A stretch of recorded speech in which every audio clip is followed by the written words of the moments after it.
Que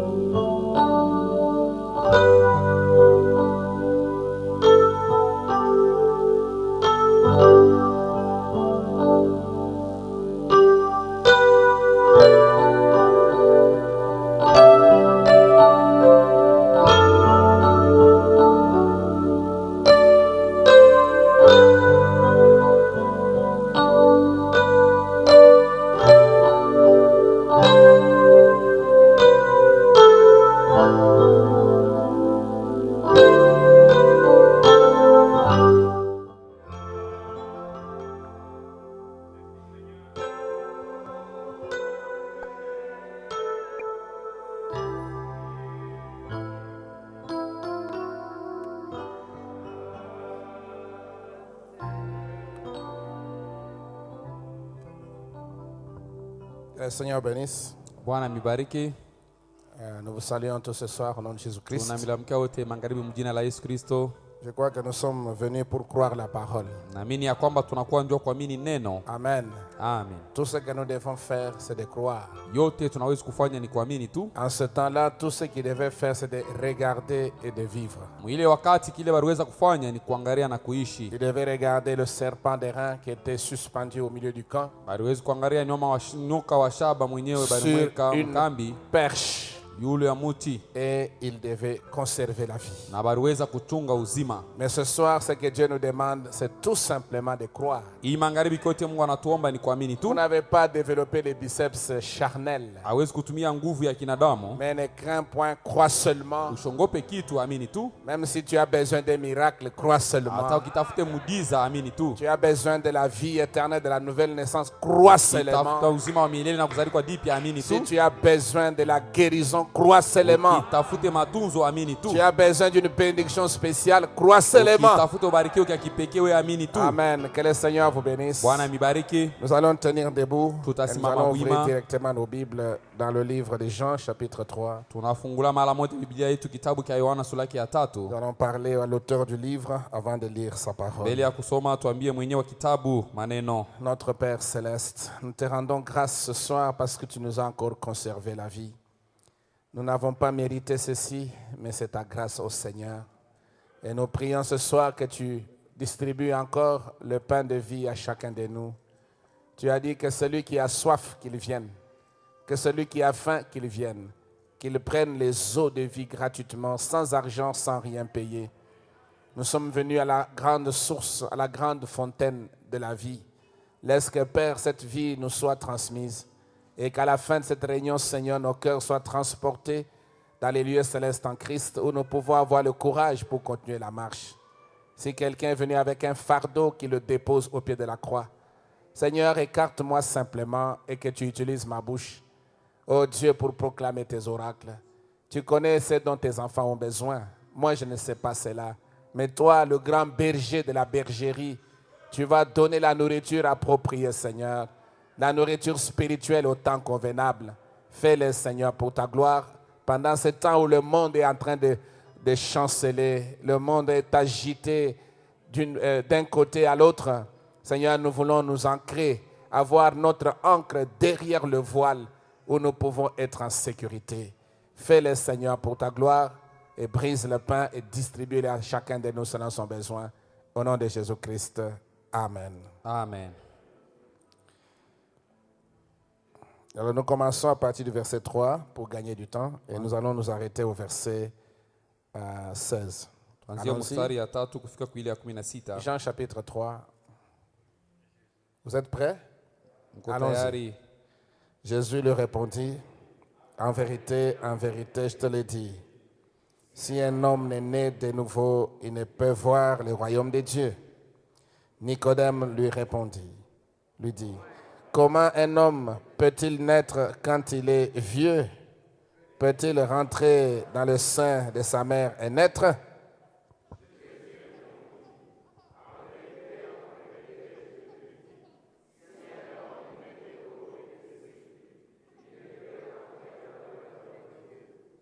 Ce qui est né de chair et ce qui est né de l'esprit est esprit. Ne t'étonne pas que je t'ai dit, il faut que vous naissiez de nouveau. Le vent souffle où il veut et tu en entends le bruit, mais tu ne sais d'où il vient ni où il va. Il en est ainsi de tout homme qui est né de l'Esprit. Peut-il se faire? Jésus lui répondit, tu es le docteur d'Israël et tu ne sais pas ces choses? En vérité, je te le dis, que nous savons et nous rendons témoignage de ce que nous avons vu, et vous ne recevez pas notre témoignage. Quand je vous ai parlé des choses terrestres, comment croirez-vous quand je vous parlerai des choses célestes? Personne n'est monté au ciel, si ce n'est celui qui est descendu du ciel, le Fils de l'homme qui est dans le ciel. Et comme Moïse éleva le serpent dans le désert, il faut de même que le Fils de l'homme soit élevé, afin que quiconque croit en lui ait la vie éternelle. Car Dieu a tant aimé le monde qu'il a donné son Fils unique, mais qu'il ait la vie éternelle. Amen. Amen. Que Dieu bénisse sa parole. Vous pouvez vous asseoir. Mungu abariki neno lake, mnaweza kuketi. Alors, nous continuons avec la leçon sur la nouvelle naissance. Tunaendelea kujifunza kuhusu kuzaliwa jipya. Qu'est-ce que la nouvelle naissance? Kuzaliwa mara ya pili ni nini? Et comment faire pour naître de nouveau? Utafanya je ndio uzaliwe mara ya pili? Et nous avons essayé de voir l'importance même de la nouvelle naissance. Tulipenda kuona hata maana yenyewe ya kuzaliwa jipya. Et dans cette leçon, vous allez voir, ou vous avez vu avec moi comment Jésus a insisté sur cette expérience de la nouvelle naissance. Hii somo mliona pamoja na mimi ngisi kani Yesu alikazia pa hiyo ndio ya kuzaliwa jipya. Et il insiste en présentant, en faisant voir que ce qui est né de la chair est chair. Anakazia kwa kuonesha ya kwamba kilichozaliwa na mwili ni mwili. Et ce qui est né de l'esprit est esprit. Kilichozaliwa na roho ni roho. Alors, si vous voulez être spirituel, vous devez naître de l'esprit. Ukitaka kwa wa kiroho, unapaswa kuzaliwa kwa kiroho. Si vous n'avez dans votre vie qu'une seule naissance, c'est que vous êtes un homme charnel. Maisha yako ukizaliwa tu mara moja, wewe ni mtu wa kimwili. Un homme charnel ne peut pas vivre la parole. Mtu wa kimwili hasiwezi kuishi neno. Un homme charnel ne peut pas voir le royaume. Mtu wa kimwili hasiwezi kuona ufalme. Et nous avons vu que le royaume de Dieu, le royaume du ciel, est spirituel. Tuliona ya kwamba ufalme wa mbingu ni wa kiroho. Ce n'est pas un royaume charnel. Haina ufalme wa kimwili. C'est pourquoi l'eau et le sang ne vont pas hériter le royaume des cieux. Kwa maana damu na maji haiwezi kurithi ufalme wa mbingu. Amen, amen. Amen. Ce n'est pas à cause de votre diplôme d'État, à cause de votre diplôme d'université que vous allez entrer au ciel. Cheti yako ya serikali wala ya university ndio utaingia kumbingu. Les études, c'est bien, ça nous aide à trouver du travail. Majifunzo yako mzuri yanatusaidia kupata kazi. Pour nous soutenir dans cette vie ici-bas. Itusaidie mu maisha hapa dunia. Mais en ce qui concerne la vie éternelle, kwa kile inaangalia uzima wa milele, vous n'avez pas besoin de ces choses. Utafuta vile vitu vyote. La seule chose dont vous avez besoin, c'est la foi dans la parole. Kitu moja kile unapaswa kuwa nacho. Quand vous croyez dans la parole de Dieu, vous avez la vie éternelle. Ukiamini neno la Mungu unapata uzima wa milele. Amen. Et cette foi dans la parole vous donne expérience sur la nouvelle naissance. Maintenant, là où nous avons lu au verset 14, on nous dit que de même que Moïse éleva le serpent d'airain dans le désert,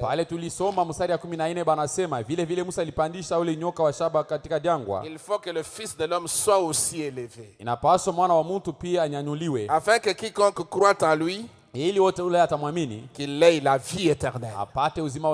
Amen. Amen. Et vous allez voir qu'ici on compare Jésus au serpent. On fait une comparaison de la même manière que le serpent a été élevé. De la même manière, Jésus aussi doit être élevé. C'est ce que Frère Branham dit dans ce message au paragraphe 60. Il dit ceci. Jésus, quand il était ici sur la terre,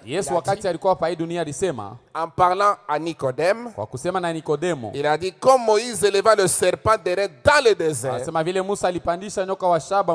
Je vous ai dit dans quelles circonstances Moïse avait élevé le serpent d'airain. C'est quand Israël avait péché. Ils avaient murmuré contre Dieu et contre Moïse.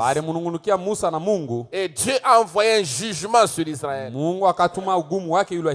Et Et la plaie que Dieu avait envoyée, c'était le serpent brûlant. Bilonda Mungu alituma ilikuwa ni nyoka yenye Et kumizwa. la morsure de ce serpent était mortelle. Kilonda kia ule nyoka kilikuwa kia kufa. Maintenant, Israël a pleuré, a crié à Dieu et à Moïse. Kulalamika kwa Mungu na kwa Musa. Et Moïse a crié aussi à son tour au Seigneur. Musa na yeye akamlalamikia Bwana. Et Dieu a dit, Moïse, Mungu akasema Musa, fais-toi un serpent d'airain. jifanishie ule nyoka wa shaba. Je ne te demande pas d'enlever les serpents. Je ne vais même pas les enlever. Mishi kulombe kutosha bale manyoka Les tamisa serpents batosha. restent là en train de mordre les gens. Manyoka batabakia paka pale biko naumiza Mais watu. je te donne un remède. Na kupatia dawa moja. Le remède, Dawa c'est nakupa toujours un serpent, ni paka nyoka, mais un serpent en airain. lakini nyoka wa shaba. Et placé sur une perche. Umweke yule wa muchi. Quiconque regardera ce Wote serpent, wale watangara ule nyoka. s'il est mordu, Kama yeye il analumizwa, va vivre. ataishi.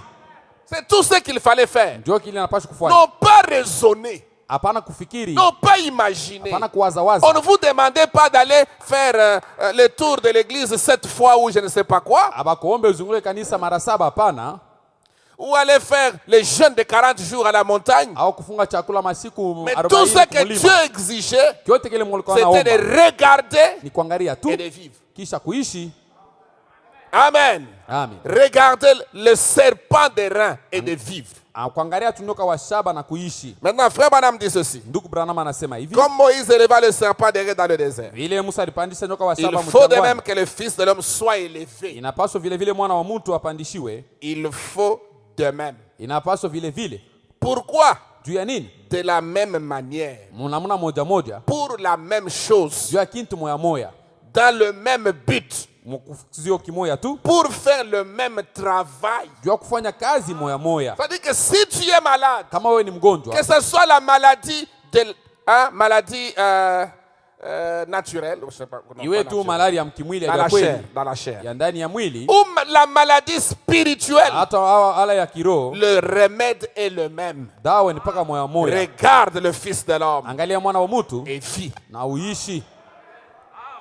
Amen. Amen. Si tu le regardes de la manière que Dieu veut que tu le regardes, Ukimwangalia mnamuna Mungu anapenda umwangalie, tu vas vivre. we utaishi. Le péché va s'arrêter. Zambi itakoma, La maladie va se volatiliser. magonjwa itaruka na kwenda, Parce que Christ a été élevé à la croix pour une double cause. sababu Kristo balimpamisha kumsalaba njoo mambo mbili tu, C'était pour la rédemption du corps njoo kuokoa mwili et la rédemption de l'âme. na kuokoa nafsi. Donc nous avons droit à la guérison dans nos corps Tuna haki tuponye ndani ya quand nous mwili sommes malades. wakati tunagonjwa. Et nous avons aussi droit à la délivrance. Tuna haki tena kufungulivu. Amen. Amen. En ce qui concerne notre âme, si l'âme est liée par un péché. Kwa ile inangara nafsi yetu kama iko na dhambi ndani yayo. Alors il continue, il dit c'est pour la même chose. Anaendelea anasema njoo mambo moya Il moya. dit souvent ça laisse les gens perplexes quand ils voient que le serpent représente Jésus. Inachaka bantu barekevu wakati banaona nyoka iko na mfananisha Yesu. Le serpent représentait Jésus en ce sens. Nyoka ilikuwa namfananisha Yesu mnamuna ya hivi. Avez-vous remarqué que le serpent était mort? Mliona ya kwamba nyoka alikufa? Donc ce n'était pas un serpent vivant qui Aïe, représentait Jésus. Haikuwa nyoka mzima mwenye alikuwa anamfananisha Yesu. Mais c'est le serpent mort, Kwa ni nyoka wa kufa cristallisé, mwenye kukauka, en airain. mwenye kwa ni chuma tu. Et l'airain, c'est un métal, c'est un mélange, je crois. Sababu manake ni chuma tu. C'est pas un mélange de deux métaux. Je ne me rappelle pas trop bien. J'ai déjà oublié les notions de chimie. Bana changa ni byuma biwili. L'airain. Nawazia. Alors, Saba. ce métal, ce serpent était en métal. Ile ule nyoka alikuwa ni wa chuma. Et le métal, c'est l'airain.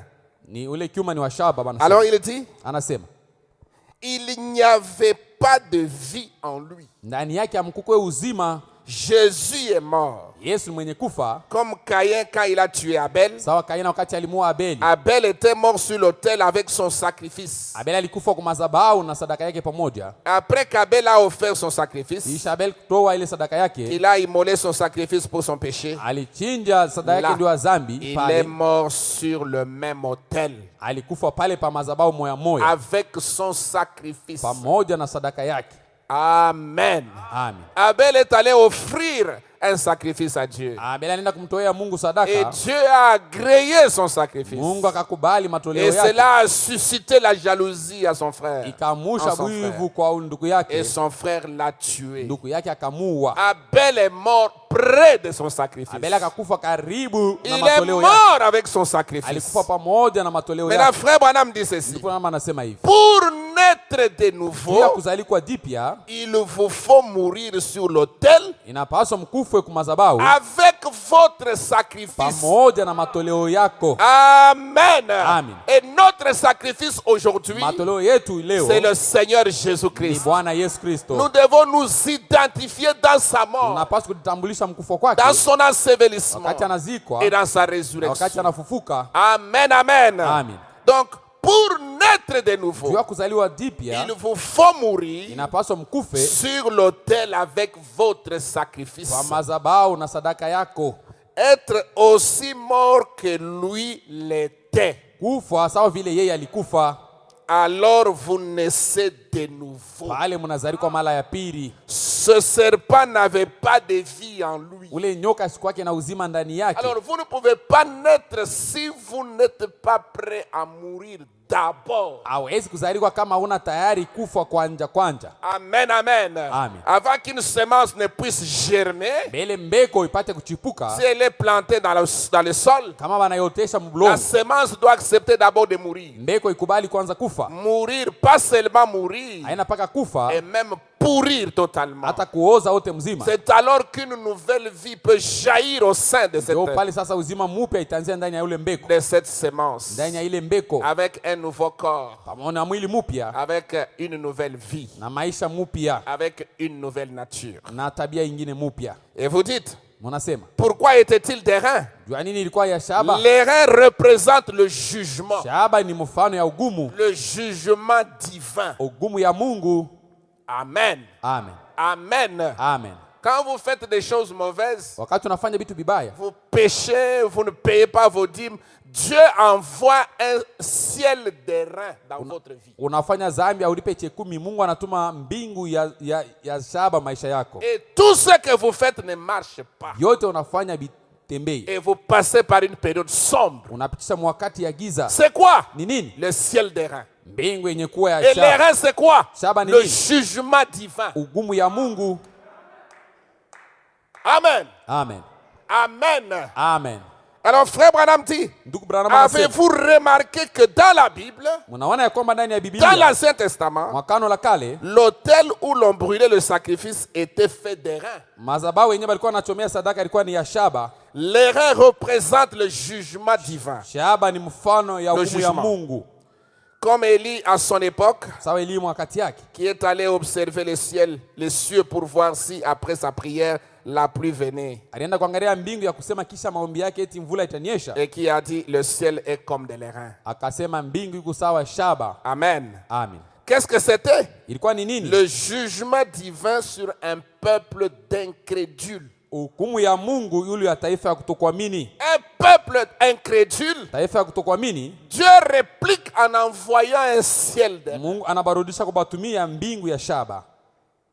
Des choses ne marchent pas. Bitu abiendeke, Pasteur, ça ne marche pas. pastor abiendeke. Je ne comprends rien. Mishielewe kitu, Examine-toi. udichunguze. Est-ce que tu n'as pas brisé la parole quelque part? Eti akuvunje neno fashi moya hivi. Ces choses-là n'arrivent pas au hasard. Bila bitu abifikake tu kwa bahati tu. Frère Branham dit, le ciel était d'airain pour un peuple d'incrédules. Mbingu ilikuwa ya shaba ndio taifa ya Et kutokuamini. nous savons que l'incrédulité, c'est ça même le péché. Najua kutokuamini ndio yenyewe banaita Le zambi. péché, c'est l'incrédulité à la parole. Zambi ni kutokuamini neno. Alors, si vous ne vivez pas par la foi, Kama uishi kwa imani, vous allez vous retrouver avec un ciel d'airain sur la tête. utajikuta pa kichwa yako peko mbingu ya Et ce shaba. ne sont pas des moments intéressants du tout. Haina wakati ya kufurahisha.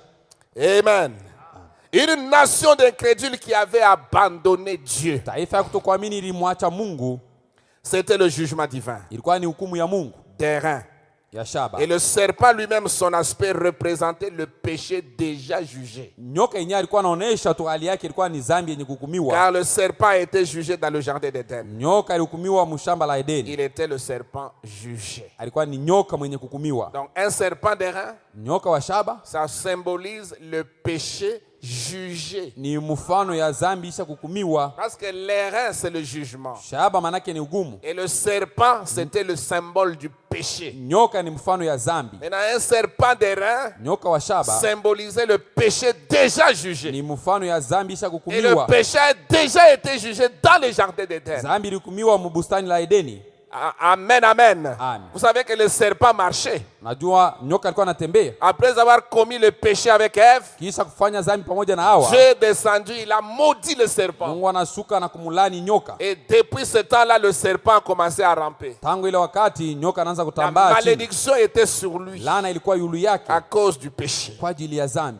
Alors, frère Branham ajoute, il dit, Ndipo na anaongeza et anasema, lorsqu'on regarde Christ, wakati tunaangalia vous Kristo, voyez que le problème ici, c'est de regarder. mambo hapa ni kuangalia tu. Amen, amen. Amen. Lorsqu'on regarde Christ, Wakati tunamwangalia Kristo, et c'est de là que vient la nouvelle naissance. ni ndio kule kunatokea kuzaliwa Quand dipya. vous regardez, Wakati unaangalia, amen. Amen. Frère Branham a même prêché un message, il dit, tournez le regard vers Jésus. anahubiri ujumbe anasema mgeukia na kumwangalia Yesu. Il dit, quand vous regardez, qu'est-ce que vous voyez? Wakati unaangalia unaona nini? Qui cherchez-vous quand vous regardez? Kuna tafuta nani wakati Donc, kunaangalia? il y a quelque chose dans le fait de regarder. Kuna kitu mahali ya kuangalia tu. Amen. Amen. Il dit, regardez et vivez. Angalieni na muishi. Vous pouvez seulement regarder et vivre. Nawezi tu kuangalia na kuishi. Oh, merci Seigneur. Asante Bwana. Alors, il dit, lorsqu'on regarde Christ, Wakati tunamwangalia Kristo, on voit cette peine. tuko naona ile malipizi Le seul.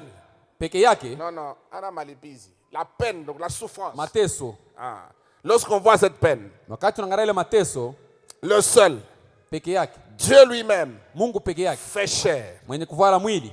Dieu est venu sur la terre et a pris sur lui les péchés de nous tous. Mungu anakuwa pa dunia, yule yake anabeba dhambi yetu bote. Est-ce que vous êtes prêts à regarder?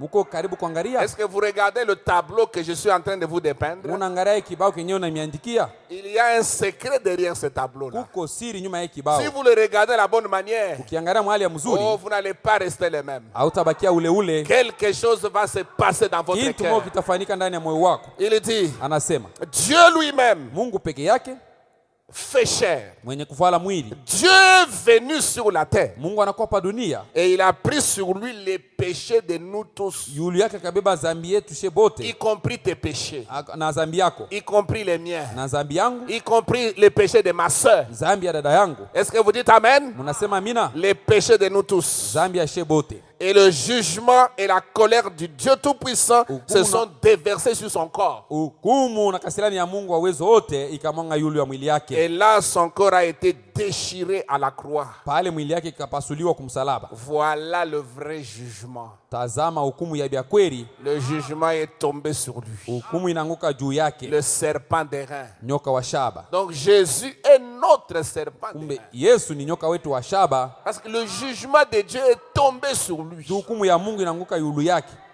Amen, amen. Amen. Son corps déchiré. Mwili yake yenye kupasuka. Il dit, voilà le vrai jugement. Tazama hukumu ya bya kweli. Il a foulé la cuve du vin de la colère de Dieu. Akakanyanga kikombe ka vinyo ya kasirani ya Mungu. Seul. Peke yake.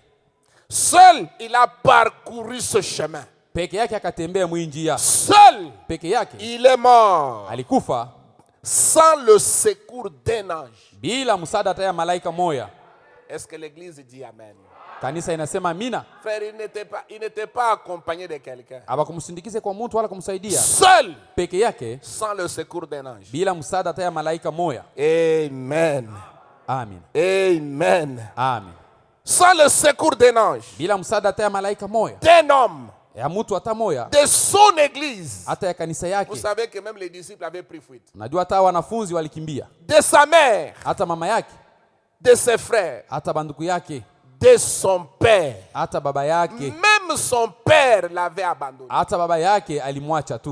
Et vous savez que Jésus a crié sur la croix. Ndio Yesu alilalamika kumsalaba. Eloi, Eloi, lama sabachthani. Eloi, Eloi lama sabachthani. Ça veut dire quoi? Ni kusema nini? Mon Dieu, pourquoi m'as-tu abandonné? Mungu wangu, jua nini Donc unaniacha? même son père l'a abandonné. Hata baba yake alimwachilia. Et vous savez pourquoi il avait abandonné? Najua njua nini alimwachilia? Parce qu'il était devenu péché. Ni njua alikuwaka zambi. l'esprit ne peut pas demeurer là où il y a le péché. Roho haiwezi kukaa pale peko dhambi. Frère Branham dit que c'était à Gethsemane. Wanasema alikuwa ku Quand Gethsemane. il a bu la coupe kikombe. La coupe de tous nos péchés. Kikombe kia mazambi zetu de zote. toute notre incrédulité. Ya kutokuamini kwetu. De tout ce que nous avons fait de mal. Yote tulifanya vibaya. Il a bu cela. Anakunywa ile. Il dit l'onction le quitta. Anasema upako ikamuacha. L'onction l'a quitté. Upako ikamuacha. Qu'est-ce que l'onction? Upako ni nini? C'est l'esprit. Ni roho. Et l'esprit c'est lui le Père. Roho ni mafuta na mkate. L'onction l'a quitté à Gethsemane. Upako ikamwacha kule Gethsemane.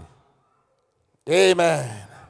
Abandonné de Dieu. Mwenye kuachiliwa na Mungu. De l'homme.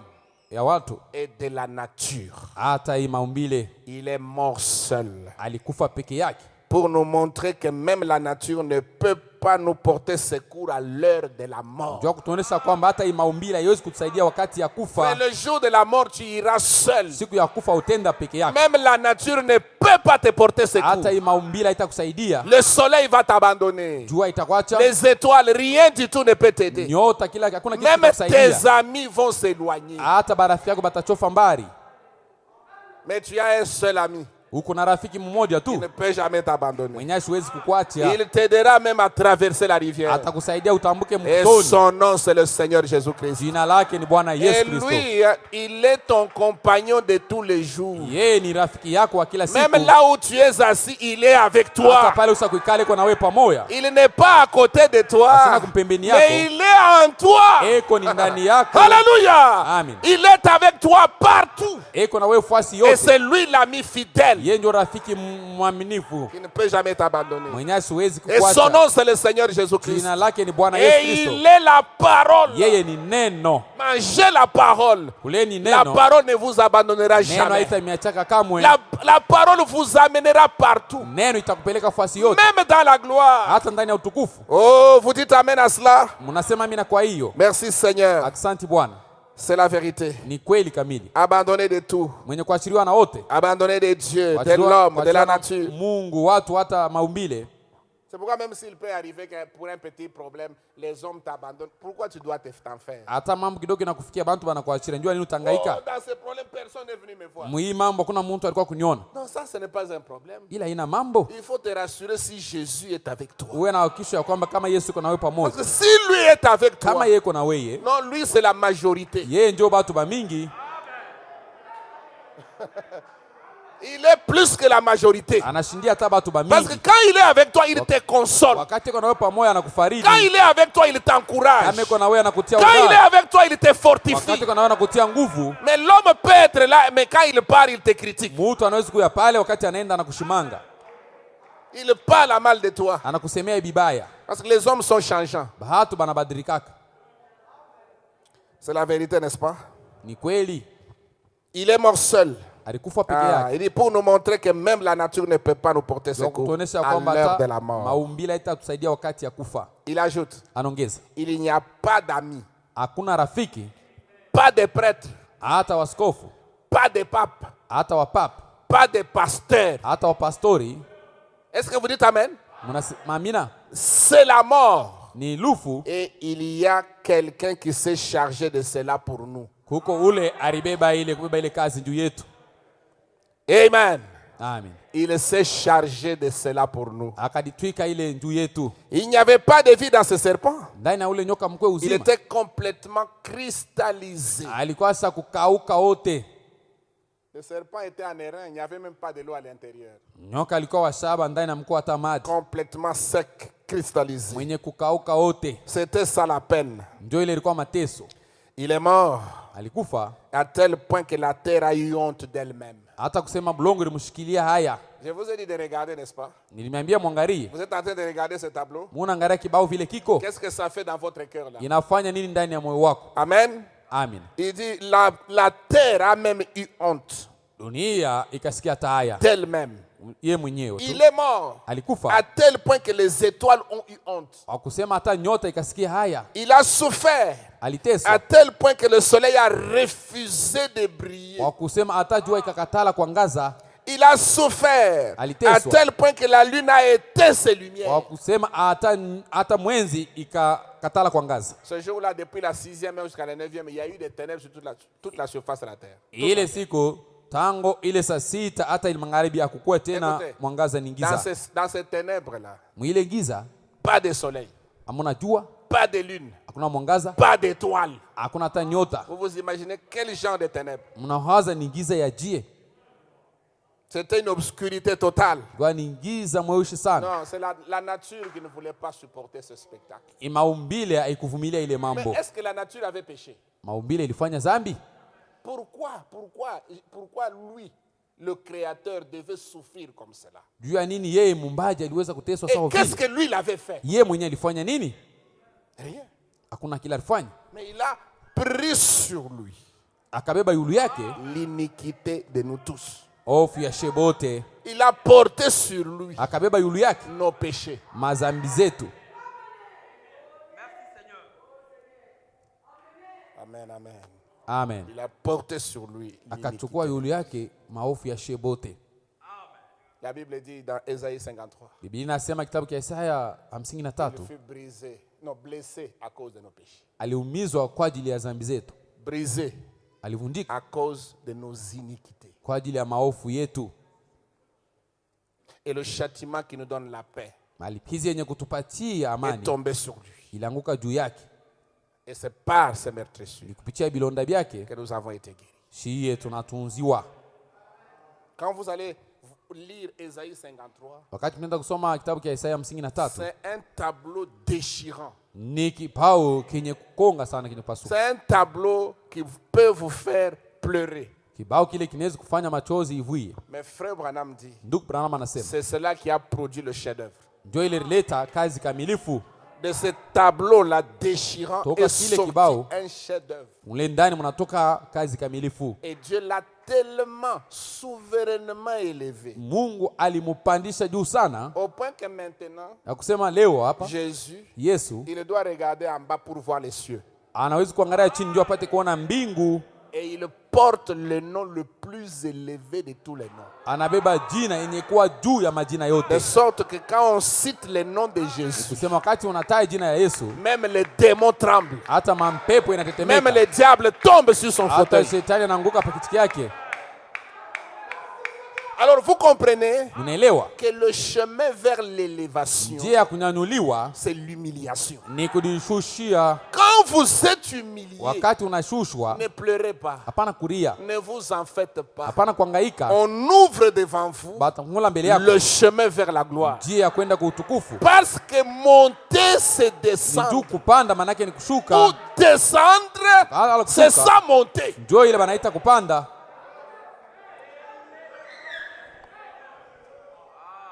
Tu veux la gloire, humilie-toi. Unapenda utukufu, udishushe. Tu veux que Dieu t'élève, commence par t'humilier. Unapenda Mungu akuinue, udinyenyekeze. Ne parle pas trop de toi-même. Usidisemee bya mingi. Ne parle pas trop de ce que tu fais. Udisemee bya mingi bila uko nafanya. Non. Hapana. Élève Jésus. Muinue Yesu. Élève la parole. Inua neno. C'est Dieu qui va t'élever. Mungu ndio atakuinua. Et quand Dieu t'élève, personne ne peut t'abaisser. Wakati Mungu anakuinua kuna mtu atakushusha tena. Amen. Amen.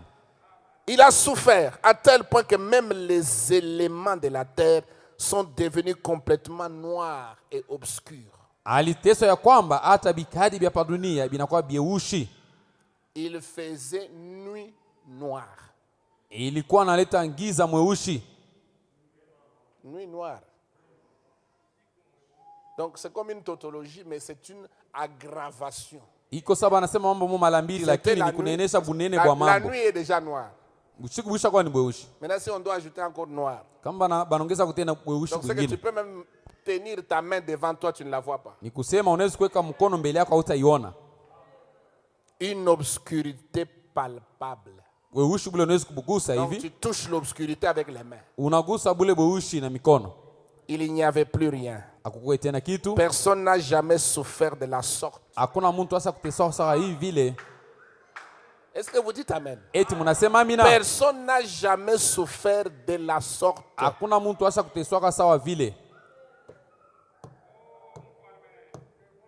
Amen, amen, amen. Amen. Amen. Ni ne pourra jamais souffrir de la sorte. Hakuna mtu asiwezi mtu asitateswa sawa vile. Aucun mortel ne pourrait passer par là. Hakuna mtu wakufa hata mmoja asiwezi kupitia mwile njia. C'est pour vous dire que malgré votre souffrance là. Njoo kuniambia hata ile mateso yako vile iko. Pas comparable à celle de Jésus. Haiwezi kuifananisha na ya Yesu. Oh, moi je souffre, pasteur, je souffre. Mie niko nateswa sana pastori. Non, tu ne pourras jamais arriver au niveau du Seigneur. Hautafika na mateso mkipimo kia Yesu. Et cette souffrance que tu as là, Dieu te donnera la grâce de la surmonter. Ile mateso uko nayo Mungu atakujalia neema upate kuifaulu. Amen, amen. Amen. C'est la vérité. Ni ukweli. Mais lui, il a souffert tout cela. Yeye aliteswa bile byote. Dieu a fait retomber sur lui l'iniquité de nous tous. Mungu arangusha juu yake maofu ya shebote. Et a fait tomber ses jugements sur lui. Arangusha hukumu yake juu yake. Et il a foulé la cuve du vin de la colère de Dieu seul. Akakanyanga kikombe kia vinyo yenye kutangana kasirani ya Mungu peke yake. Sans aucun secours. Bila hata msaada moja. Rien ne pourrait lui porter secours. Hakuna kile kiliweza kumsaidia. Rien ne pouvait lui porter secours. Hakuna kile kiliweza kumsaidia. Dieu avait fixé la peine. Mungu aliweka mateso. Tout était sous cette peine. Yote ilikuwa yule ya ile mateso. Et rien ne pouvait lui porter secours parce que nous sommes tous coupables. Hakuna kile kiliweza kumsaidia sababu sisi wote tunahukumiwa. Je ne sais pas si vous réalisez. Dieu kama mnaelewa. Le chemin vers le pardon, c'est d'abord de reconnaître sa culpabilité. Njia ya kwenda kusamewa ni kutambua kwanza kuhukumiwa wako. La voie vers le pardon, c'est reconnaître son tort. Njia ya kwenda kusamewa ni kutambua kwanza makosa yako. Nous sommes tous coupables. Shebote tunahukumiwa. Dieu a pris notre jugement là. Mungu anabeba hukumu yetu ile. Il a mis ça sur le Seigneur. Anaweka hayo yulu ya Bwana. Quand vous voyez quelqu'un avec trop de raisons, ukione mtu iko anajihesabia haki sana, il n'ira nulle part. Asitendaka fasi hata moja. Il ne peut pas progresser. Asiwezi kustawi. Il y a des gens qui n'aiment pas de reproches. Kuko batu abapendake baba shaurie. Ça, quand vous lui faites voir son erreur, il est prêt à se révolter. Ukimonesha makosa yake karibu kutomboka. C'est une nature de rébellion. Ni tabia ya uasi. Ce n'est pas une nature chrétienne. Haina tabia ya Bukristo. Parce qu'un chrétien sababu Mkristo s'humilie eko najinyenyekeza devant la parole. Mbele ya neno. Il donne raison à la parole. Anapatia sheria il dit, neno. moi j'ai tort. La parole a raison. Neno iko na sheria. Et quand tu as cette attitude-là, kama kuna hali ya vile, Dieu peut t'aider. Mungu hawezi kusaidia.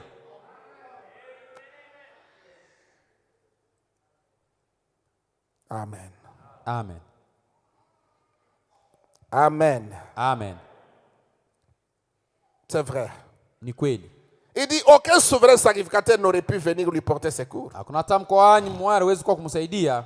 Rien ne pouvait lui porter secours. Aucun pape. Hata pape moja hasiwezi kumsaidia. Aucun ange. Hata malaika moja. Tous se tenaient en retrait. Bote balirudia nyuma. Et observaient. Na beko nangaria.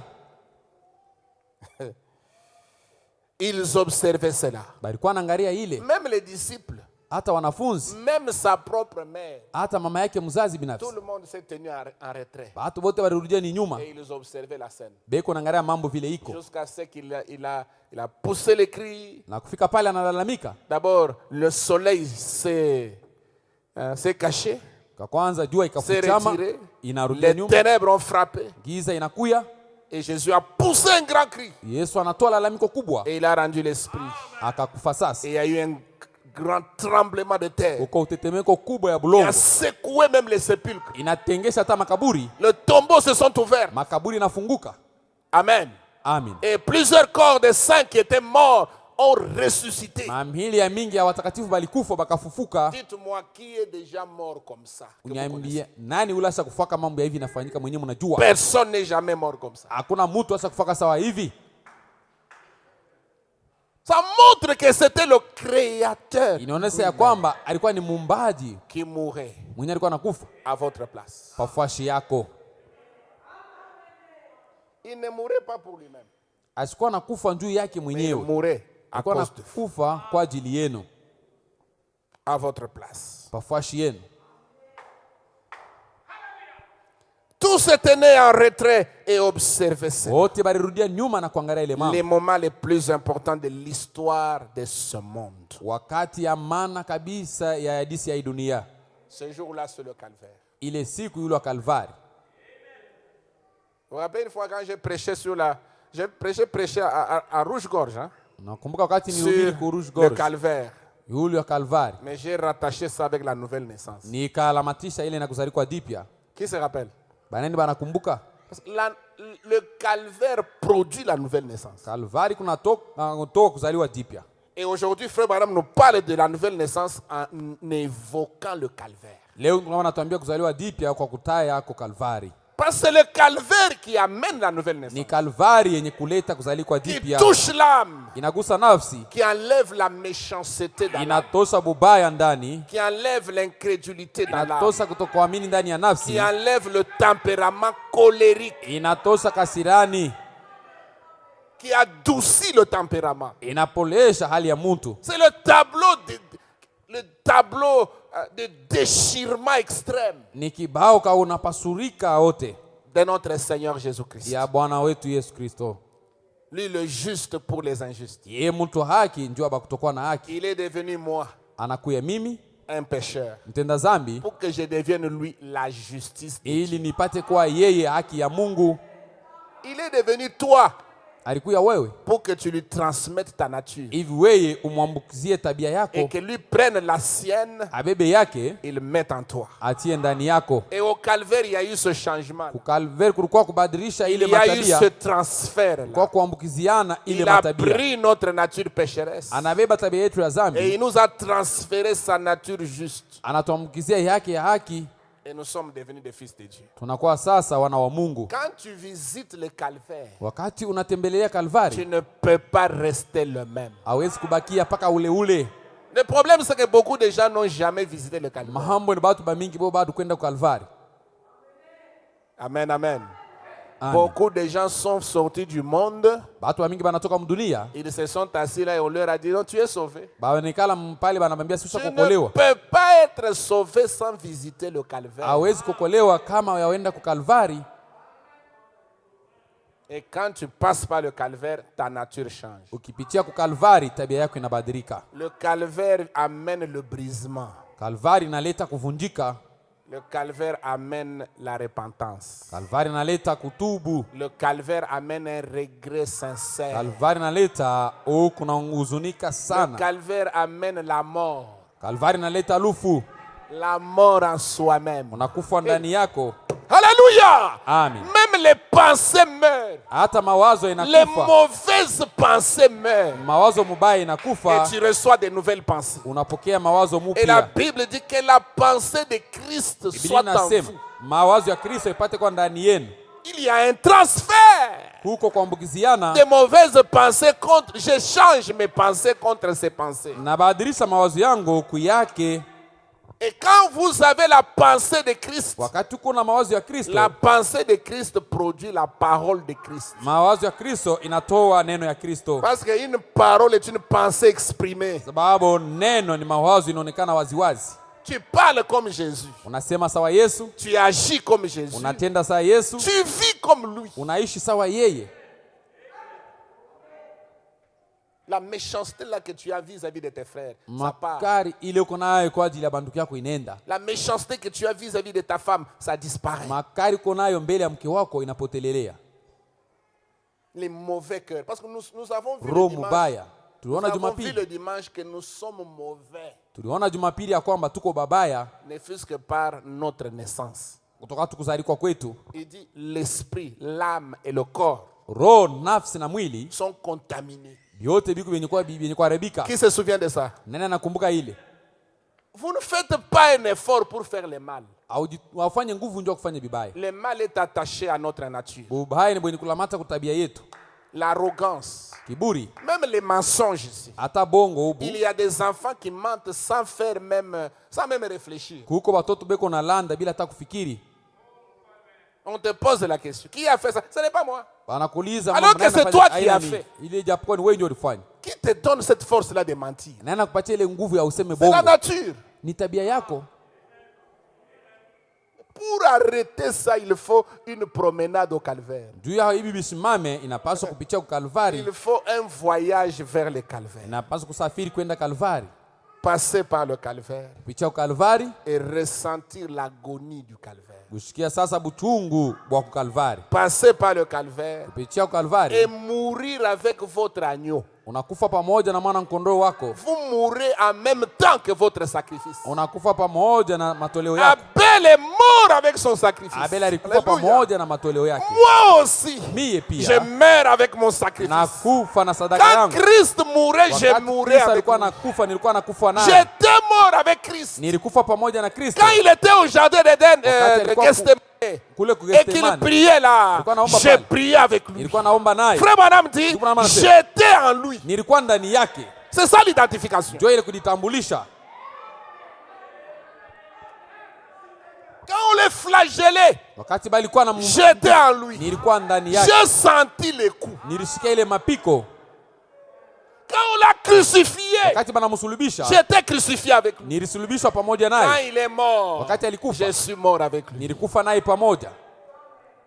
Quand il a été enseveli, j'ai été enseveli avec lui. Wakati balimustiri na mimi balinistiri naye pamoja.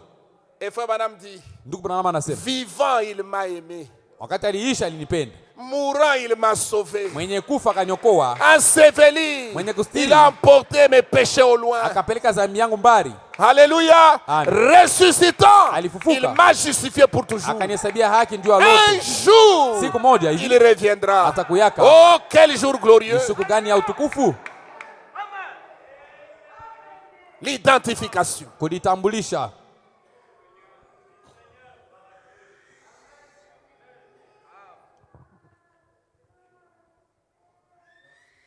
Il dit les moments les plus importants Anasema wakati ya maana kabisa de l'histoire de ce monde. ya hadisi ya hii ulimwengu C'était ce jour-là sur le calvaire. ilikuwa ni ile siku juu ya Kalvari. Et dans le message, ce jour-là sur le calvaire, Branham dit, Ile ujumbe ya juu ya Kalvari ndio anasema. ce jour-là, Ile siku le diable, shetani, le serpent ancien, nyoka wa zamani, le péché zambi a reçu une blessure mortelle. ilipata kionda kialufu. Les reins du péché, du diable ont été cassés. Bivuno vya shetani bilivunjika. C'est-à-dire qu'aujourd'hui, le diable, Ni kusema leo c'est un animal blessé. ni nyama asa kumizwa, Il ne peut plus se tenir debout. Il n'a plus de force. asina na nguvu ya kusimama. Mais tout ce qui lui reste, Yote nambakilia ni c'est nini? la terreur. Ni kuogopesha. Vous avez déjà vu un serpent, même quand il est déjà blessé presque à mort. Usaonaka nyoka kama wasa kumiza karibu kufa. Il reste seulement avec des grimaces. Iko na abakia paka kushambuliwa. Mais il ne peut rien faire. Asiwezi kufanya chochote. Il peut faire les yeux comme ça. Tu regardes, tu prends fuite. Allez, Comme s'il allait te mordre. Kufanya mancho vile ukimwangalia unakimbia iko sata kuumiza. C'est ce que ce jour-là sur le calvaire a produit. Ndio ile siku juu ya Kalvari ilitoa Il nous a donné la victoire inatupatia ushindi sur le péché, sur la tombe et sur la mort. yule ya zambi, kaburi na lufu. C'est pourquoi Paul pouvait dire, mais ô mort, où est ton aiguille? Paulo aliwezi kusema lufu, mkuki wako iko wapi? Parce que la mort, c'est une abeille. Sababu lufu manake ni nyuki. Et toute abeille, tout insecte piqueur Nyuki yote iko na mkuki, a l'aiguillon. iko na ile anaita shindano wala mkuki. Et dès que l'aiguillon lui est arraché, Wakati banatukuna ile mkuki, c'est fini, il ne peut plus piquer. asiwezi tena kumiza. Il peut même venir faire à l'oreille. Anaweza kufanya kelele kulisikio, Mais il ne peut plus piquer parce qu'il n'a plus d'aiguillon. asiwezi tena kukumiza sababu hana tena na kale ka shindano. C'est pourquoi tous ceux qui sont en Christ, Ndio kwa maana bote wenye kwa ndani ya Kristo, qui ont le Saint-Esprit, wenye kwa na Roho Mtakatifu, ils peuvent dire banawezi kusema à la mort, kwambia lufu, ô mort, lufu, où est ta victoire? ushindi wako iko wapi? Ô mort, We lufu, où est ton aiguillon? mkuki wako iko wapi? Il dit, mais gloire soit rendue à Dieu par Jésus-Christ, Utukufu mumpatie Mungu kupitia Yesu Kristo, qui nous donne la victoire par Jésus-Christ. mwenye kutupatia ushindi kwa njia ya Yesu Kristo. Parce que Jésus lui a déjà arraché l'aiguillon, c'est fini. Yesu sasa kumnyang'anya ile mkuki. Alors c'est pourquoi Frère Branham appelle le diable un menteur, Ndio kwa maana anamuita shetani ni mdanganyifu. un bluffeur. Mdanganyifu Bluff. Un bluff, c'est un mensonge. C'est un truc. ni mtu anasema uongo tu. Hein? Il te bluffe. Anakudanganya tu. C'est un terme anglais, hein, anglophone. Banaisema mkiingereza. Pour dire seulement, il vient t'effrayer, mais il n'y a pas quelque chose de réel à l'intérieur. Anakuwa tu kukongopesha mwili ndani hamna kitu kya kweli. Le diable, c'est un menteur. Shetani ni mdanganyifu. Il est mort à tel point qu'il ne restait plus une seule goutte de vie en lui. Alikufa ndani yake amkubakia hata tone kamoja ka uzima. Et il est devenu comme le serpent d'airain. Anakuwa sawa nyoka wa shaba. Vous comprenez maintenant cette comparaison, hein? Unaelewa vile banafananisha? Jean chapitre 3 verset 14. Yohana sura yake ya 3 mstari ya Comme Moïse 14. éleva le serpent dans les désert, Vile Musa alipandisha nyoka wa shaba mjangwa, il faut que le Fils de l'homme soit élevé. inapaswa mwana wa mtu anyanyuliwe. Et il est devenu comme le serpent d'airain, Anakuwa sawa ule nyoka wa shaba, un ornement cristallisé, ni kiumbe tu kenye kukauka, suspendu à la croix. benye kukisimamisha pale kumsalaba. Donc toute la vie partie. Uzima yote yenye kwenda. Et quand un chrétien meurt, Wakati Mkristo anakufa, un fils ou une fille de Dieu meurt à son ancienne vie, mwana wala binti wa Mungu anakufa kwa maisha yake ya zamani, c'est que tout ce que tu avais là, ça part. ni kusema vyote bila ulikuwa navyo binaenda. Si tu avais les kabois, Kama ulikuwa na kabwabwa, les kabois, ça part. ile komeraji inaenda. Si tu avais les bichilani, Kama ulikuwa na shirika sana, un petit lion. kama mambo kaloko unawaka, Quand tu es mort, wakati unakufa, on peut même te faire comme ça. anaweza kutwanga hata kilole vile, Tu ne vas pas réagir. hautadibia kwa ile mambo. C'est très facile de tester si tu es déjà mort aux choses du monde ou pas. C'est très facile. Biko teketeke kupima ya kwamba kama ushakufa kwa mambo ya dunia au hapana. Regarde seulement la faiblesse que tu avais là Angara tu ile udhaifu yako nayo, et observe si elle continue. angalia kama iko naendelea. Est-ce qu'il y a un changement ou c'est toujours la même chose? Eti kuko mabadiliko au biko paka vile. Quand quelqu'un te manque du respect, Wakati mtu anakukosea adabu, comment tu réagis? huku najibia je? Parce que vous savez que l'homme aime beaucoup qu'on l'honore. Hein? Mtu anapendaka bamheshimie, Il a besoin des honneurs. anapenda maheshima. Mais il peut arriver aussi qu'on puisse te déshonorer. Inaweza kufika banakukosea adabu, Et parfois, c'est Dieu qui provoque ça.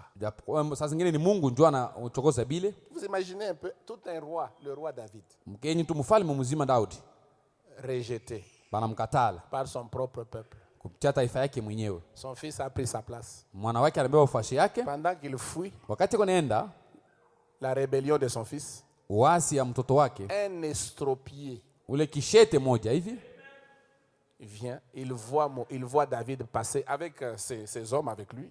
anaona sio Daudi yuko napita na Il baki, maudit David anamulani Daudi, et il crache sur lui. anamtemea bikoze. Je ne dis pas qu'il a salivé sur lui. Siseme alimtemea mate, Non, non, craché. anamtemea Il y a bikozi. une différence entre la salive et le crachat. n'est-ce Uko pas? tofauti katikati ya mate na bikozi. C'est cet homme-là, un estropié, a craché sur le roi. Ule kishete ule anamtemea bikozi, Un garde ule Parmi- mlinzi mmoja parmi les fidèles katikati ya bale barabakia tirait son épée. anabeba mpanga wake, Je ne peux pas laisser ce chien, anasema sitaacha huyu imbwa sa huyu, tête sur les épaules. kichwa kyake hapa mabeka, Je vais lui couper la tête. mtamkata kichwa. Et David qui dit laisse. Daudi anasema acha, Laisse-le faire. mwache afanye vile. C'est peut-être le Seigneur qui lui a dit de me maudire. Saa zingine ni Bwana ndio alimwambia ni lani, Ce n'est pas de lui-même. abitokee kwake yeye Non, mwenyewe. ça, moi David. Non, Mie Daudi, ça c'est Dieu. hii ni Mungu. Il n'a pas dit c'est le diable. Asikuseme ya kwamba ni shetani huyu. Parce que nous, toutes les petites difficultés, oh les démons, oh les sorciers. Mambo yote mpaka balozi Il na n'a pas mampepo dit que mchafu. c'était les sorciers. Asikuseme ya kwamba ni Il dit, balozi, c'est le Seigneur anasema ni Bwana qui lui a dit mwenye de me maudire. kumwambia anilani, Laissez-les tranquilles. mumwache mpaka vileko. David savait Daudi alijuaka qu'un jour, siku moja il reviendra en triomphe. atarudia na ushindi. Et quand il est revenu en triomphe, Wakati anarudia na ushindi, l'homme là qu'il avait maudit mtu mwenye ule alimlaniaka est ule venu en rampant anakwekwa na kalaba pour demander miséricorde. ndio kuomba rehema. Les gens qui te maudissent aujourd'hui parce que tu es dans une position de faiblesse. Watu benye kukulani leo sababu katika udhaifu, Un jour, siku moja quand Dieu va t'élever, wakati Mungu atakuinua, ils viendront en rampant batakuya beko na tambaa pour chini, solliciter la miséricorde, njoo ya kuomba pour rehema, demander pardon njoo ya kuomba toba et demander les faveurs. na kuomba msaada.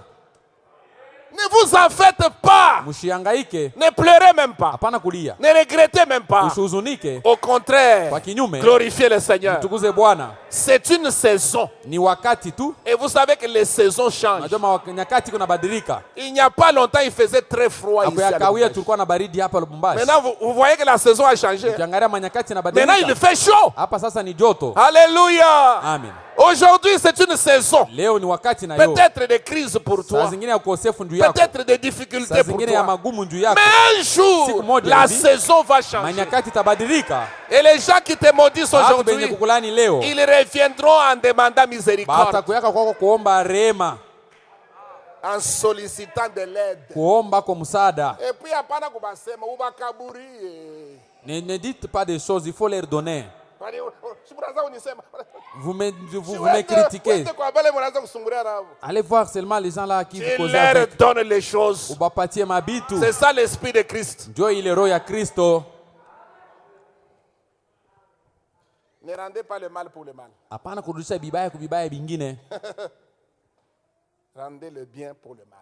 Rudisha bizuri kubibaya. Quelqu'un te fait du mal, toi fais-lui du bien. Mtu akifanyishe kibaya, wewe mfanyishe Tu bizuri. vas l'affaiblir. Utamlegeza. Pas seulement l'affaiblir, tu vas le gagner. Haina paka kumlegeza, utamuwina.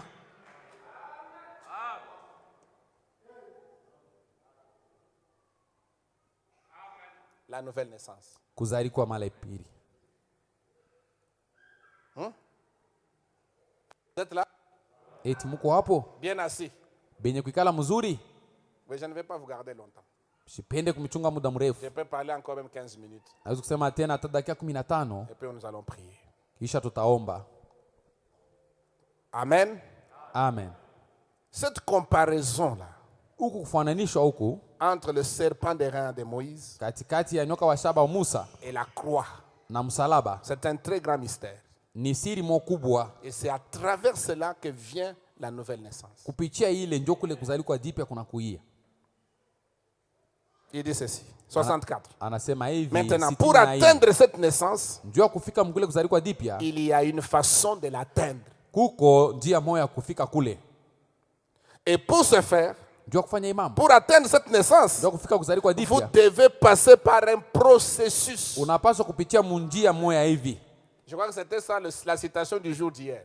Ndio ile andiko ya À la siku voix ya de Dieu. jana kula voix de Qui ont Dieu. reçu la citation du jour? Banani balipokea ile andiko ya Qui ont lu ça? Banani balisoma. Ah, mais je vous ai envoyé ça, non? Nilimitumia hii. Vous voyez que vous ne lisez même pas.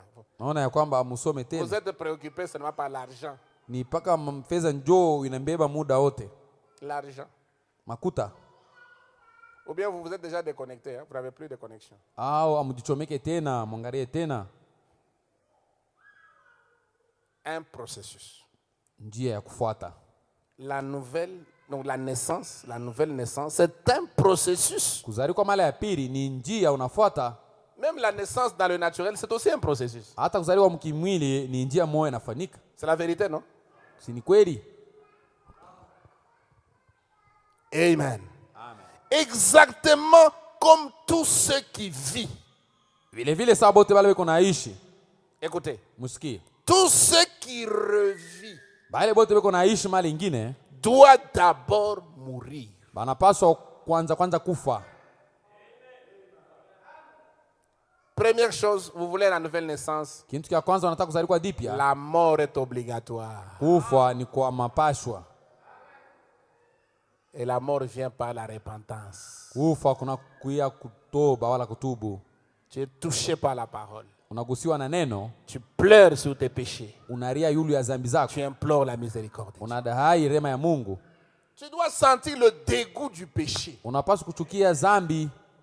Seigneur, j'aime la bière. Bwana napenda mpombe.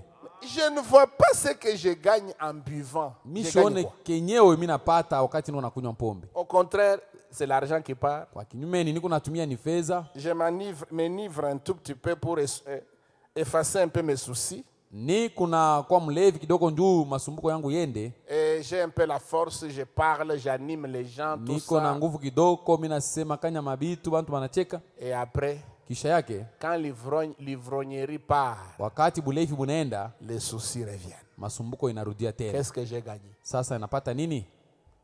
J'ai besoin que tu me délivres de cet esprit de la bière. Nahitaji unifungule toka mpepo ya kunywa pombe. Il y a quelqu'un, s'il vous enivre, Kama kuko muntu kama anakulewesha, vous êtes heureux pour toujours. huko waheri juu ya lote. Et ça, c'est le Seigneur Jésus-Christ. Yeye ni Bwana Quand Yesu il vous Kristo. donne de son esprit, Akupatie na parce que roho le yake. Saint-Esprit aussi donne l'ivresse. Roho Mtakatifu na yeye kunalewesha watu.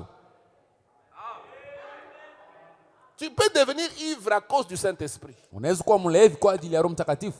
Mais l'ivresse du Saint-Esprit Mlevi wa Roho Mtakatifu vous donne la joie, inakupatia furaha, la paix, amani, l'amour, mapendo, la patience, la bonté uvumilivu, wema, et tous les fruits, tous les 9 fruits de l'Esprit. matendo yote 9 ya Roho Mtakatifu. Ça vous donne l'amour et la foi pour la parole. Inakupatia mapendo na kuamini neno. Alors tous ceux qui revivent doivent d'abord mourir. Bale banapenda kuishi mali ingine Et banapaswa vous ne kufa pouvez pas kwanza, garder votre même esprit. na hawezi kuchunga ile roho yako moya moya.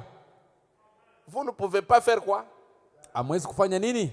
Gardez votre même esprit. Kuchunga paka ile roho yako ile moya moya. Vous ne pouvez pas garder vos mêmes habitudes. Amwezi kuchunga ile matabia yako moya moya. Quand vous mourrez, Wakati mnakufa, les habitudes changent. matabia inabadilika. Quand vous mourrez, Wakati mnakufa, même les amis changent. hata barafiki banabadilika. Quand vous voyez quelqu'un, il a toujours des amis païens. Ukione mtu kupaka na barafiki bapagano, C'est que c'est un païen. ni kusema naye pia ni mpagano. Il aime la compagnie de ces païens Anapenda burafiki na bapagano. qui se ressemblent, Benye kufanana, s'assemblent. beko na kusanyika. Dis-moi qui tu fréquentes Niambie unatembeaka na nani, et je te dirai qui tu es. nitakwambia wewe uko nani. Oh pasteur, ce sont mes collègues de service. Azera haba ni barafiki yangu baku kazi, C'est dans le cadre des services. ni kwa mambo inaangalia Ce kazi. sont des ivrognes, Ni balevi bamoya, des coureurs, benye kufuata banamke, hein? Des gens qui vont tout le temps à Kamalondo. batu beko nenda kila wakati mkamalondo. C'est ça tes amis. Ndio bale Non, barafiki non, yako. nous discutons de travail. Tuko tunasumbulia mambo ya kazi. Oh, nous sommes dans l'association des femmes du marché Lusonga. Tuko mushiriki ya wanamke benye kujisha kulonsonga. Les femmes qui vendent la friperie. Banamke bena bena usha mankombo. Toi, une sœur en Christ, tu vas entrer dans des mouvements comme ça. We daha ndani ya Ces Kristo mamans-là utengea ont mbile des vitu vya nini. langages terribles. Bale ba mama beko na mamisemo moya Quand ils se hatari. retrouvent, ce sont toujours des blagues, des Bakipatani ni kusema kanya mama plaisanteries grossières, paka michezo moya mubaya. des pompées, De la bière, des critiques, masimango, des comparaisons. kufananisha mamambo. Et toi, tu es là, Na uko pale qui se ressemblent. benye kufanana ndio bale banakusanyika kafasi moya. La Bible dit, sortez du milieu d'elle, mon peuple. Inasema tokeni katikati yao taifa Sortez yangu. du milieu d'elle Mutoke et katikati yao. séparez-vous. Na mwachane. Même si tu vas en Djanja, Hata kama unauzisha kule tu kunjani. n'es pas obligé d'entrer dans la coterie des femmes de Djanja. Aona paka na mapasa kuingia mkinkunji kabale banamke Toi, bakunjani. tu es une chrétienne. Wewe uko Mkristo mwanamke, Tu dois avoir un comportement différent. unapaswa kuwa na tabia tofauti. Tu dois montrer un exemple. Unapaswa kuonesha mfano. On doit savoir que oui, sœur, ni mon Christ. Banapaswa que c'est une chrétienne. Et je pendais ma misa. Elle n'aime pas de Je blagues pendais ma pareilles. blague. Elle n'aime apenda que Je pendais mamiza. un pombe. Elle n'aime pas la bière.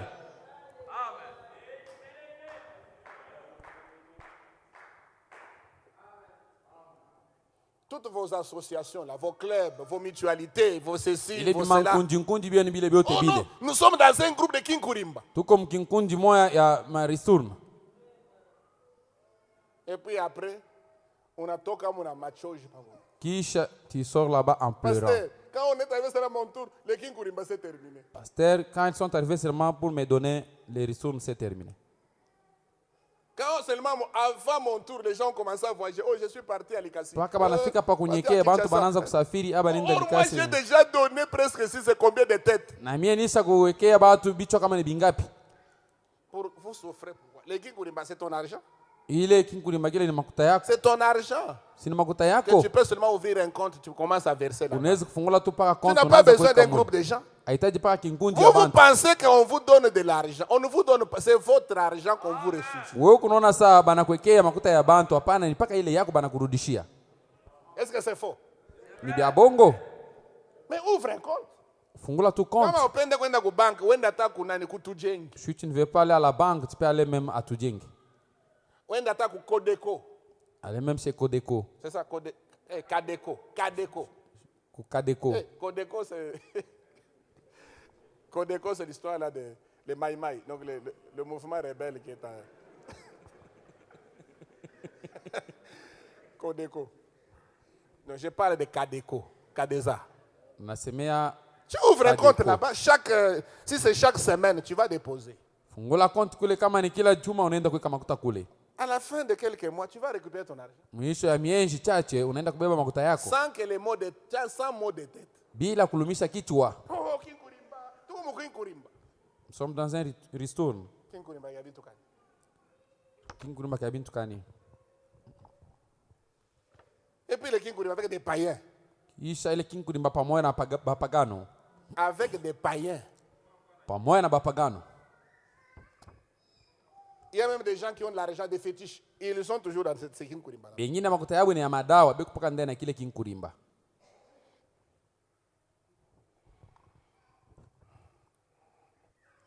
Vous êtes très calme. Est-ce que tout va bien? Eti yote inaendeka sambamba. C'est un marteau hein, sur les Kinkurimba. Hii inapika nsando yule ya kinkurimba. Je vois les gens bouger là. Ah, pasteur, il est contre les Kinkurimba. Naona watu banatenga pastori kuna pinganisha binkurimba. Kinkurimba, ce n'est pas l'argent de ces gens-là. Ngurima ni kusema haina makuta ya bale bantu. C'est ton argent que tu récupères. Ni makuta yako ile Il n'y banakurudishia. a même pas un seul bénéfice. Il n'y a même pas un seul intérêt. Même pas un rond. Hamuna hata faida moja kiloko. Est-ce que c'est faux?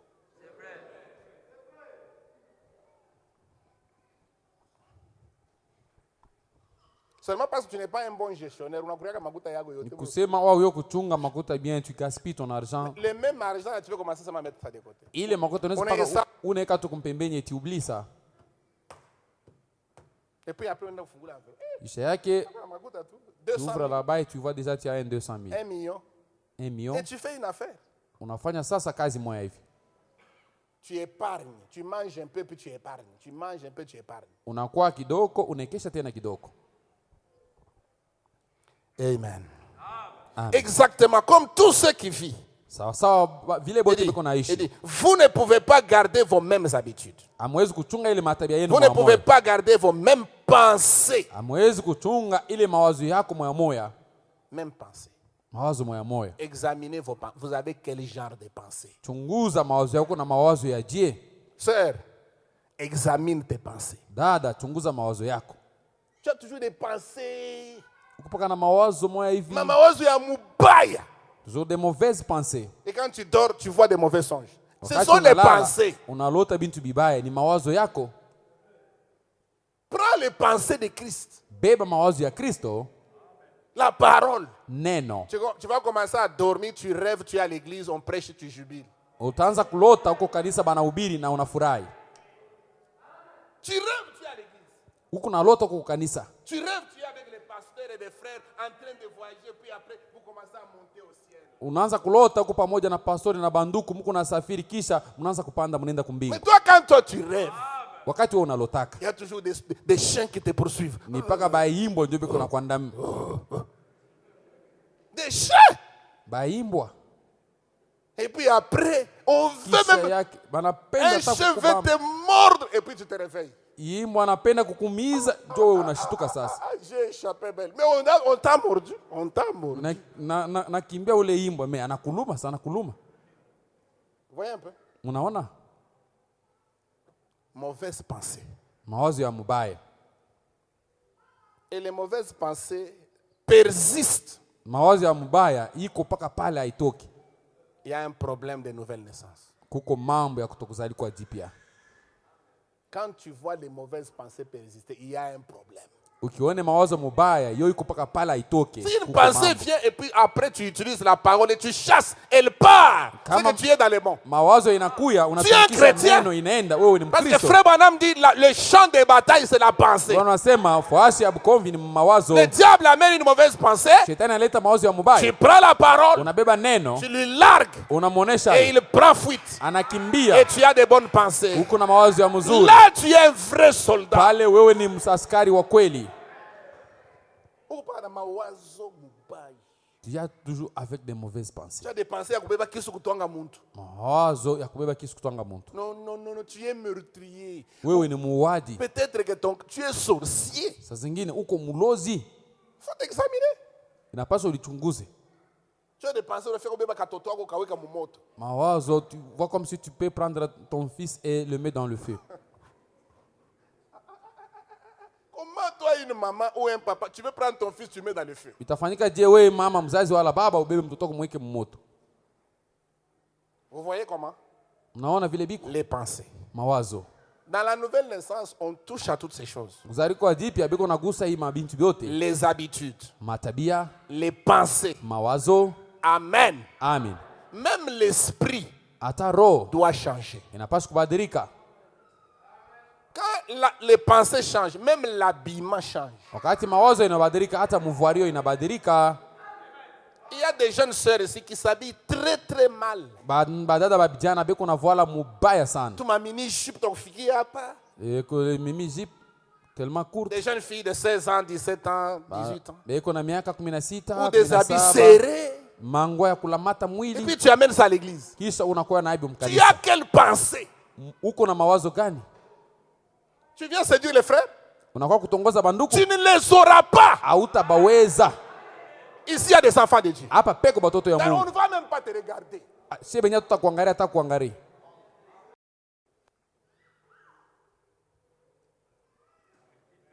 Et la première chose c'est la mort. Tu dois mourir. Kitu kia kwanza ni kufa, unapaswa kufa ndani yako. Prie Dieu, Seigneur, aide-moi à mourir au mini-jupe. Omba Bwana nisaidie nikufe kuma mizip. Mini-jupe. Mini zip. Que je commence quand même à m'habiller comme une sœur. Nianza kuvala na mie sawa dada ndani ya Kristo. Il y a même des enfants, les papas a parlé, ils n'écoutent pas. Kuko bengine hapa batoto bazazi banasema abasi. Maman a parlé, têtu comme des démons. Mama nasema eko kichwa maibwe sawa mpepo mchafu. Vous avez besoin d'ici. Unahitajia kule kumbali. Vous avez besoin d'un voyage au calvaire. Unataidia kusafari kwenda kule kukalvari. Seigneur, brise-moi. Bwana nivunje. Pourquoi je me comporte comme ça? Jua nini niko na tabia ya hivi? Quand une jeune sœur s'habille mal, elle a un esprit de prostitution sur elle. Kama dada moyo iko na vala mubaya, yule yake kuna mpepo ya busharati. C'est un esprit de prostituée. Ni mpepo nikala ndani ya bakahaba bale basharati. Ni mpepo ya bundumba. Prostitution. Ni abundumba ile mpepo ile. Mais ça, ce n'est pas un endroit pour les prostituées. Ça c'est la maison de Dieu. Hii ni nyumba ya Mungu. C'est un endroit plus saint. Ni fasi yenye kuwa takatifu sana. Nous venons avec des mauvais esprits et nous partons délivrés. Tunakuwa na maroho mbaya, tunarudia benye kufunguliwa. Et nous nous améliorons. Na tuko na tengamana. Chaque fois que la parole est prêchée, nous changeons. Kila siku wakati neno inahubiriwa tunabadilika. Mais si tu as toujours le même esprit, il y a quelque chose qui ne va pas. Kama kupaka na ile roho ya moyo ni kuko kintu akiendeke. Amen. Amen. Je vais terminer par là en disant ceci. Tamalizia pale kwa kusema hivi. Il dit, vous ne pouvez pas garder vos mêmes pensées. Hawezi kuchunga paka mawazo moyo yako ile. Vous devez mourir. Unapaswa kufa. Vous devez mourir. Unapaswa kufa. Comme lui est mort. Sawa vile yeye alikufa. Vous devez mourir sur son autel. Unapaswa kufa pa madhabahu yake. Comme Abel qui est mort avec son agneau. Sawa vile Abel alikufa na mwana kondoo wake. Vous devez mourir avec votre agneau. Munapaswa kufa pamoja na mwana kondoo wako. Vous devez mourir. Munapaswa kufa. Mourir à votre façon de penser. Kufa kuna muna yako ya kuwaza. Pour naître à sa façon de penser à lui. Juu ya kuzaliwa kuna namna yake ya kuwaza kwake yeye. Que la pensée qui était en Christ soit en vous. Mawazo yenyewe kwa ndani ya Kristo ipate kwa ndani yenu. Vous devez penser ses pensées. Mnapaswa kuwaza mawazo yake yeye. Et maintenant, frères et sœurs, Sasa hivi ndugu na dada, permettez-moi d'exprimer ceci le plus intelligemment possible. Mniruhusu nipate kusema hivi na akili yote inawezekanayo. Comment pouvez-vous penser ces pensées alors que vous niez sa parole? Je, unaweza kuwaza mawazo yake japokuwa huku nabisha neno lake? Est-ce que c'est possible? Itawezekana? Et quand même prétendre être né de nouveau. Na hakuna diwazia kwa mwenye kuzaliwa dipya. Posez-vous donc cette question. Mujiulize kwanza ile Comment pouvez-vous le faire? Utaifanya hayo je? Vous ne le pouvez pas. Hautaweza. Si vous êtes né de nouveau, Muko mwenye kuzaliwa mara ya pili, vous avez ses pensées. uko na mawazo yake. Et si la pensée de Christ est en vous, Kama mawazo ya Kristo iko ndani yako, alors vous êtes une nouvelle créature. pale uko kiumbe kipya.